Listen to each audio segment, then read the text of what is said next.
So, isang mapagpalang araw po sa ating lahat. Ang video po na isi-share ko ngayong araw ay isa pong panawagan mula sa isang malapit na kaibigan na humihingi po ng tulong. Nagkaroon po ng isang malubhang karamdaman ng kanilang kapatid na nangangailangan po ng isang mahaba at maprosesong gamutan. So, ang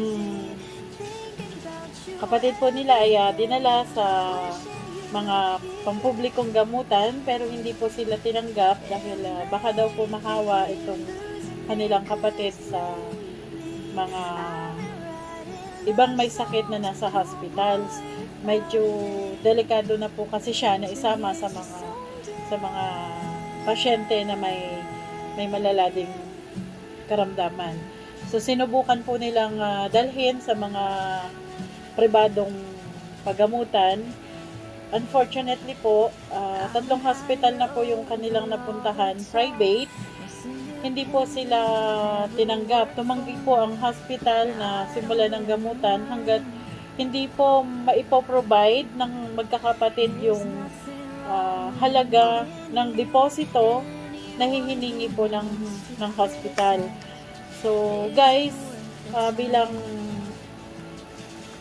isang kapatid, nahihirapan sila na makita sa ganong sitwasyon yung kanilang kapatid. Kaya sila po ay humihingi ng tulong na sana po ay matulungan sila na maipagamot yung kanilang kapatid.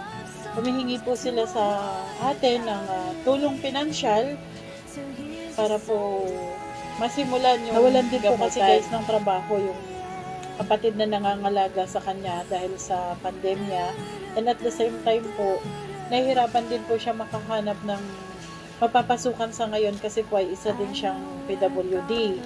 So guys, ito po yung video, panoorin po muna natin.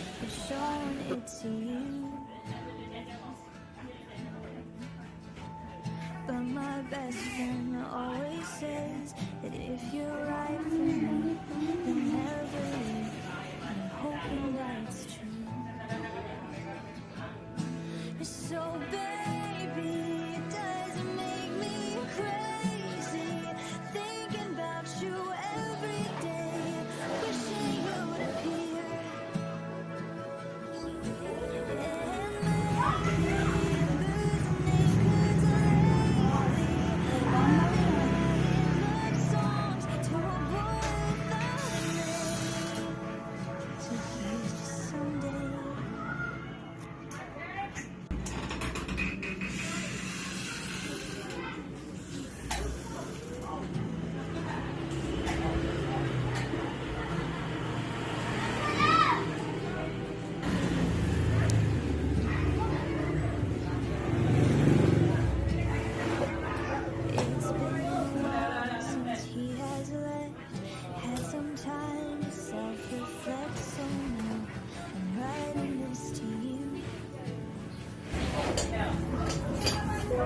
Magandang hapon po sa inyong lahat. Ako po si Jerwel Bringas. Humingi po ako ng tulong po para sa aking nararamdaman na acute pancreatitis at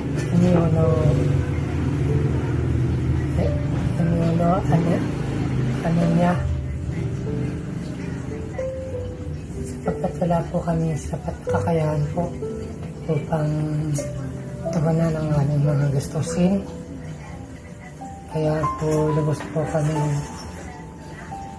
papasalamat sa mga tutulong po, sa mga kamag-anak naman po. Hindi ko po sadya na ganito, pero humingi rin po ako ng laking tulong.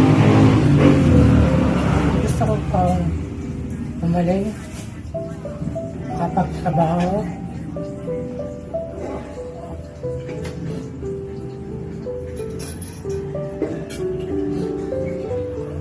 tumulong po sa nag-iisa-isa na lang yung magulang ko. Yun lamang po. Maraming salamat po.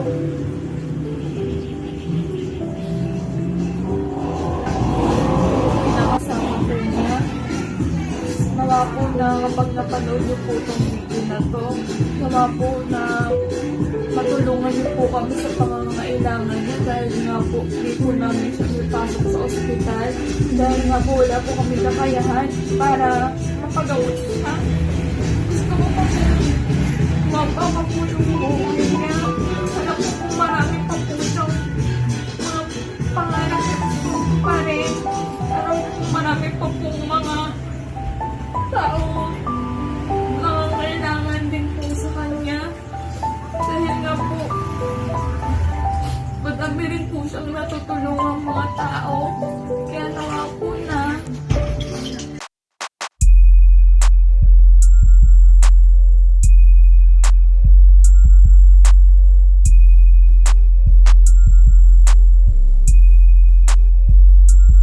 Maraming salamat po. Ito po ang parte ng sumasakit sa akin. Dito naman po yung parang may mga bukol na nakakapakapaw dito. Ito po yung aking lubos na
Napapagod ang aking kapatid.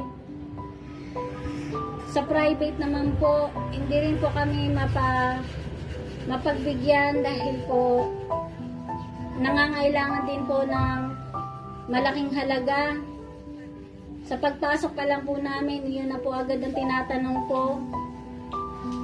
Kaya malaki po talaga ang aming pasasalamat sa inyo kung kami man po ay inyong matulungan para po mapagamot ang aking kapatid. At ako po ay labis na nakikiusap sa inyo na sana po maaksyonan niyo po agad ang aking kapatid. Sir Rapi Tulfo, humingi po ako ng inyong tulong.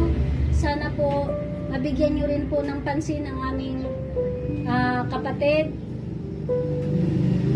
Na sana po isa rin po siya na mabigyan niyo po ng tulong.